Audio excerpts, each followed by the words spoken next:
C'est un nom bien connu dans le secteur des mines en RDC, mais aussi des associations de lutte œuvrant pour la transparence dans le domaine des affaires.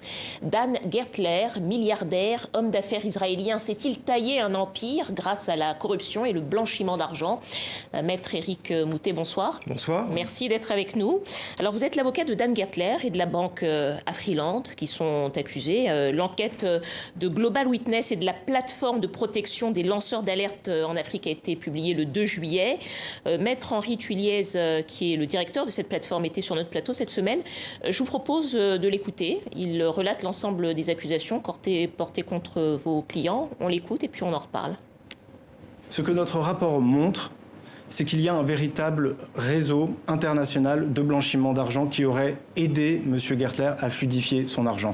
Et ce réseau se serait notamment basé sur la filiale de la banque camerounaise Afriland, la filiale congolaise, et que cette banque aurait permis à tout un tas de mandataires et d'entités rattachées de près ou de loin à Dan Gertler à ouvrir des comptes bancaires, à déposer du cash et à faire des transferts, notamment vers l'étranger, notamment en dollars. En mars, nous avons laissé toutes les personnes qui sont visées par nos enquêtes, leur droit de réponse. Nous leur avons demandé de commenter nos allégations. Certaines l'ont fait, certaines ne l'ont pas fait. Une réaction peut-être ? Maître Moutet. Écoutez, la notion de fluide en matière financière m'échappe un peu. Je ne sais pas très bien ce qui nous est reproché. Ça veut dire quoi, fluidifier de l'argent? Donc je comprends le sens du rapport, puisque le rapport déposé vise à essayer de démontrer que Dan Gertler aurait en réalité contourné des sanctions américaines. Ça, je l'entends parce que le propos est précis. Mais venir sur votre plateau pour lancer grandes accusations comme ça en parlant de blanchiment de fluide financier, je ne sais pas à quoi ça fait référence. On va y revenir, peut-être une question un peu plus précise. Votre client, par vous, a porté plainte pour diffamation. Qu'est-ce que vous contestez exactement de ces accusations? Alors, ça n'est pas une plainte en diffamation qui a été déposée, c'est une plainte pour des faits de chantage, de vol, d'abus de confiance, de falsification de documents.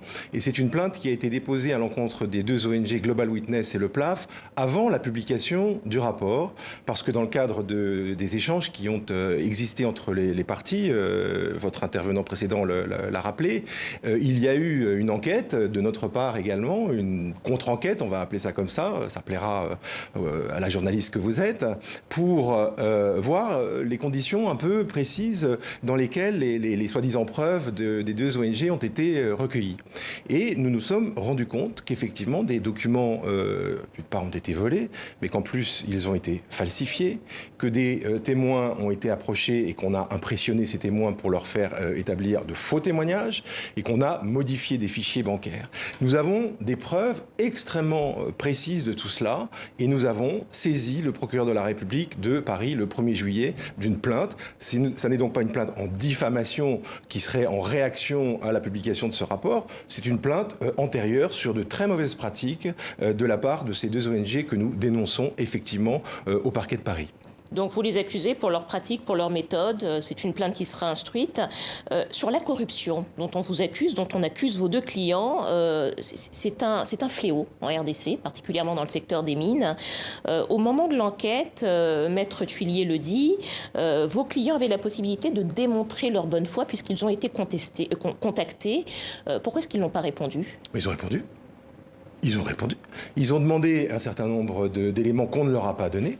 Ils ont proposé un débat contradictoire par la désignation d'un expert indépendant.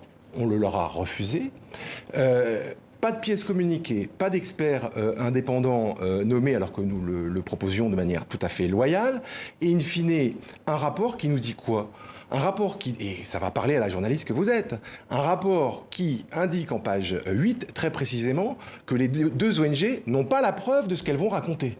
C'est quand même, excusez-moi, vous parliez de bonne foi il y a quelques instants, en matière de droit de la presse, on parle aussi d'enquête sérieuse. Le fait d'annoncer d'emblée dans une publication qu'on n'a pas la preuve de ce qu'on va dire, mais qu'on va diffamer quand même sur 50 pages, c'est tout à fait paradoxal. Et quand vous mettez ça en perspective avec, en plus, ces propositions itératives qui ont été faites d'expertise à la loyale auprès de ces deux ONG, on se pose la question, effectivement, et elle sera posée devant le juge pénal, d'une intention de nuire et d'un autre calendrier de ces deux organisations. Votre client est sous le coup de sanctions américaines depuis 2017. Il a pourtant continué à recevoir des royalties de la part de Glencore, apparemment, la multinationale des matières premières. Comment est-ce que vous expliquez ça ?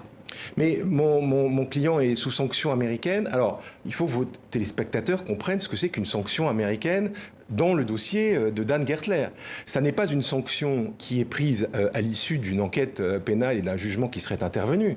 C'est une simple inscription administrative sur le fichier du Trésor américain à l'issue d'un lobbying intense, notamment de Global Witness. Donc, ça n'est pas une sanction judiciairement parlant, faite loyalement, puisque Dan Gertler n'a jamais été approché par le Trésor américain, interrogé par le Trésor américain.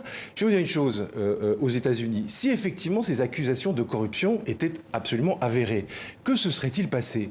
Ce qu'on appelle le DOJ, c'est-à-dire le ministère de la Justice américain, se serait saisi du dossier, aurait lancé une enquête et peut-être provoqué de vraies sanctions en dollars à l'encontre de Dan Gertler. Mais malgré tout, malgré ces sanctions, comment est-ce que votre client a pu continuer à utiliser des dollars, à faire des transferts avec des sommes importantes, malgré ces sanctions? Comment est-ce que vous l'expliquez, ça? Comment le faire comprendre à nos téléspectateurs? Mais il n'y a pas à le faire comprendre parce que ça n'a pas existé. C'est-à-dire que il faut qu'on me démontre que Dan Gertler a contourné les sanctions américaines en utilisant des dollars dans ses transactions et dans son monde financier. Démontrez-le-moi. Et les deux associations en question essayent de le démontrer sur 50 pages, puisque c'est un tissu de conditionnel en réalité, mais tout en précisant dès le début pour se protéger qu'elles n'ont pas la preuve de tout cela. Donc quand vous me dites réagissez au regard de quelque chose qui serait avéré pour nos téléspectateurs, je rassure vos téléspectateurs, rien n'est avéré et les accusateurs eux-mêmes disent qu'ils n'ont rien dans les poches pour venir faire de la diffamation. Cette enquête parle de très fortes sommes liquides déposées sur les comptes à Freeland RDC, cette banque camerounaise qui se trouve en RDC. Question directe, d'où vient l'argent? Mais vous posez la bonne question.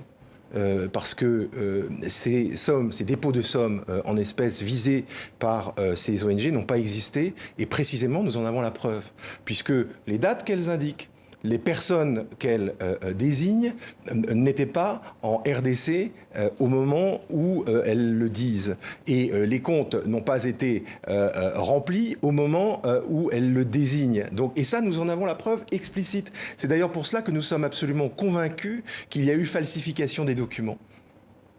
Bien, ça restera à démontrer. J'imagine qu'on vous entendra à nouveau sur ce sujet. Un autre point, au cœur de l'enquête, il y a la relation entre votre client, Dan Gertler, et l'ancien président congolais, Joseph Kabila. Quelle est la nature de cette relation ?